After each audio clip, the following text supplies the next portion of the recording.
bursting into song, normally a very good thing. We love it when a choir on a Sunday or solemnity is just able to rip out a great piece at the beginning.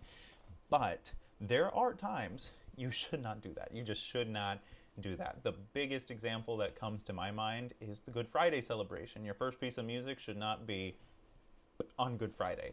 Now, Christmas, Easter, go for it. I say go for it. Absolutely. 10 out of 10 on those.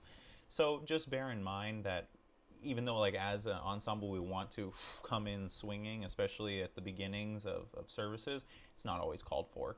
So be sure to use your pastoral sensitivity to know when you should.